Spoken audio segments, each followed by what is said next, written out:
I'm Dani, I'm a PhD student at the Zoological Society of London and at UCL, and as of October last year, I accidentally became an author. And I'm going to talk to you today about what I feel is a really underutilised tool in science communication, particularly in the communication of ecological and conservation ideas, and that is humour. So, as we all know, people are living in increasingly urbanised areas. This is making it more difficult for people to access natural spaces, and also increasingly people's opportunities to connect with nature revolve around things like online resources, television and the media. And this was certainly my experience growing up in central Birmingham in the UK. A big part of what inspired me to go into zoology was natural history programs, Pokemon, and my local aquarium. So I think these are actually increasingly important things to get people interested in nature and the natural world.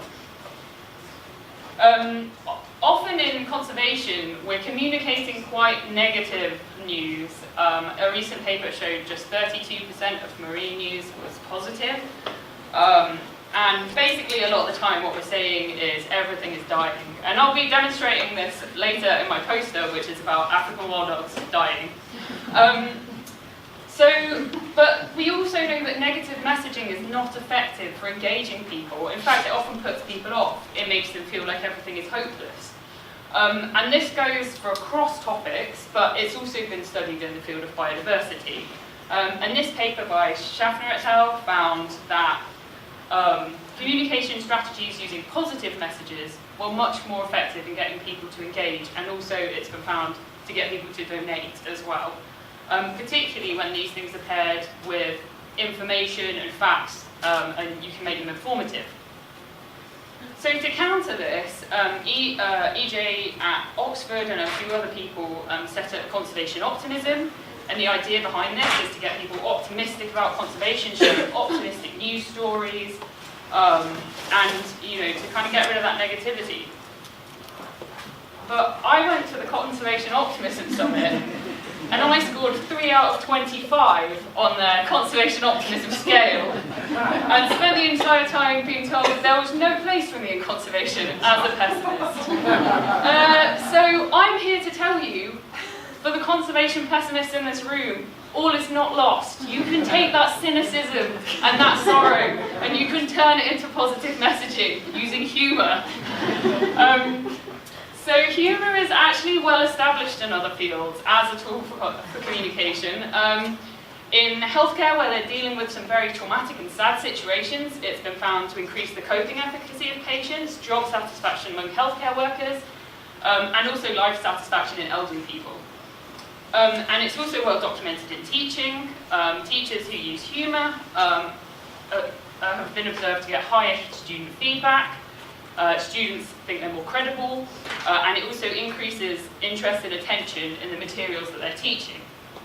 And this also goes into the online world. Things like tweets and articles that contain humour are generally shared and read more widely. And even in blog posts about science specifically, people rated their enjoyment as higher. And this has spilled over into a few organisations that have been merging science and comedy, such as the Bright Club, and they've been really successful. Some of them are even profitable now. And if you haven't been to one, I suggest you check it out. They're really good fun.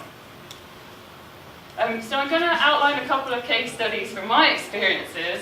Firstly, an example of using popular media to communicate conservation messaging. And secondly, I'm going to talk about my book, Does It Fart? So as I said, online resources, they're really important. People like them, they use them a lot. So I went to see The Last Jedi, and I found there were some ecological themes in there. So of course, I've built quite a large Twitter platform, and I wanted to share this. I thought people would appreciate this. Well, some people, but it did surprisingly well actually. It got shared a lot, and there was like a big comment stream going down with us discussing this. So I thought, hang on, we can turn this into something. So I approached the editor at The Verge, which is an online news platform focusing on popular media, and I said, hey, do you want me to write a story about orcs and how they're invasive species? And she said, yeah, that's great. So we did that. And this article kind of laid out different species in the Star Wars universe, why we think they would be invasive. We drew parallels to the real world. We discussed why cats are a problem. And we also interviewed some world experts on invasive species, such as Tim Blackburn at UCL, which I'm sure he really appreciated. And that did really well. It was the second most shared article, most read article on the site that week. And there was so much discussion all over the Star Wars message boards. People were posting, discussing this article. There was a big thread on Reddit. Yeah, like it had the Star Wars fan community talking about invasive species. It was great. So yeah, I think that was very successful. It's quite hard to evaluate these things, but people really enjoyed it, and it spawned a discussion, so that's important. So my second case study is how I accidentally became an author. So way back in January 2017, my brother asked me whether snakes farted. I didn't know the answer. So I did know David Steen, an expert in snakes on Twitter, would. So I asked him. Turns out he gets that question quite a lot. So the answer was, sigh, yes. And then someone that I'd interacted with on Twitter, Nick, suggested we turned it into a hashtag. And as a scientist, obviously, I was like, well, it needs to be a spreadsheet, doesn't it? You know, what more can you want? Kids ask this question all the time. So as zoologists, we need to be able to look this up because, you know, we don't always have the answers.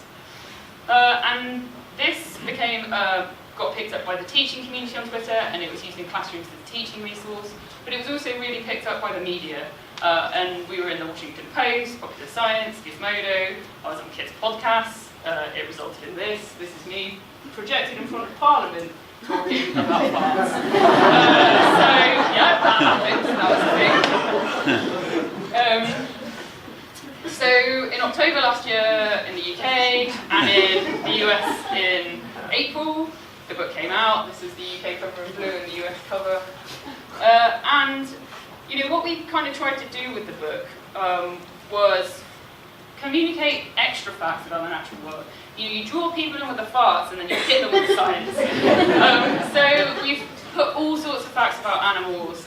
It went well beyond farting. We got an illustrator from Twitter on board, the fantastic Ethan Kosak, and he did humorous illustrations to go with it. We tried to put in where we could conservation messaging. We talked about rhino population declines. That's one example. And we also use scientific language, which a lot of people thought, oh, like a kid's going to enjoy this, it's a bit complicated, but we put a glossary in the back, and that was a massive hit because the kids could look up what the words meant themselves.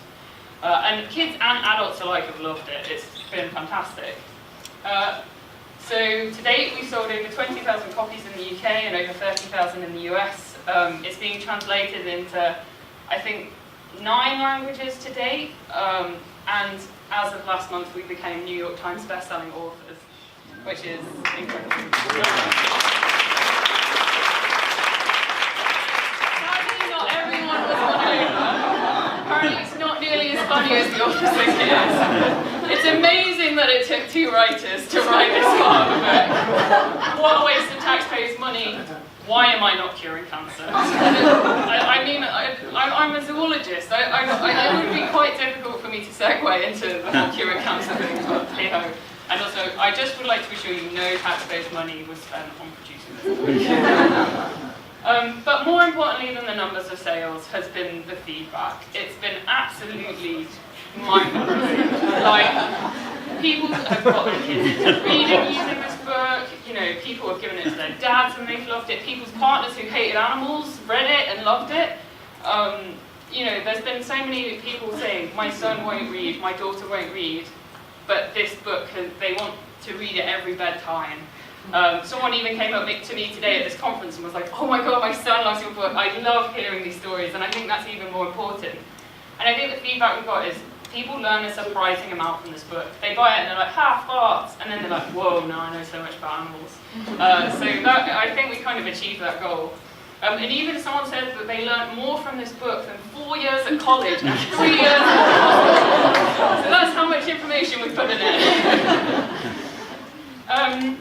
So I want to finish off with a few take-home messages that I think hopefully people can integrate into communicating their work.